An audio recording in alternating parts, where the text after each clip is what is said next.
Бардык кыргыз ырчылар мындай укмуш үйдө ойгонот эртең менен клиптерде мондай бир. Мындай.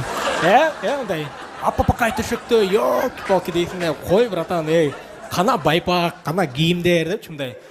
Эжекелер эртең менен ойгондон көрдүңөрбү мындай сразу макияж менен даяр ойгонот. Асель Кадырбекова дегендерчи мындай. Көрүп алып ишенбейм мен. Иши мындай кылып биздин клиптерде мындай туруп эртең менен көзүн ушалап, мындай жакшы кийим менен да сразу туруп келип туруп мындай. Кухня таптаза. Кухня таптаза, ушалап келип туруп кофе жасап коет. Кой андай болбойт да. Вай дейтин да, ичкенчи чын ишенбейсиң мисалы үчүн. Кана жана реальность керек да тура отугана эртең менен ойгондон айылдан келген туугандарың жатат болду мындай. Ошондой кадрлар керек бизге.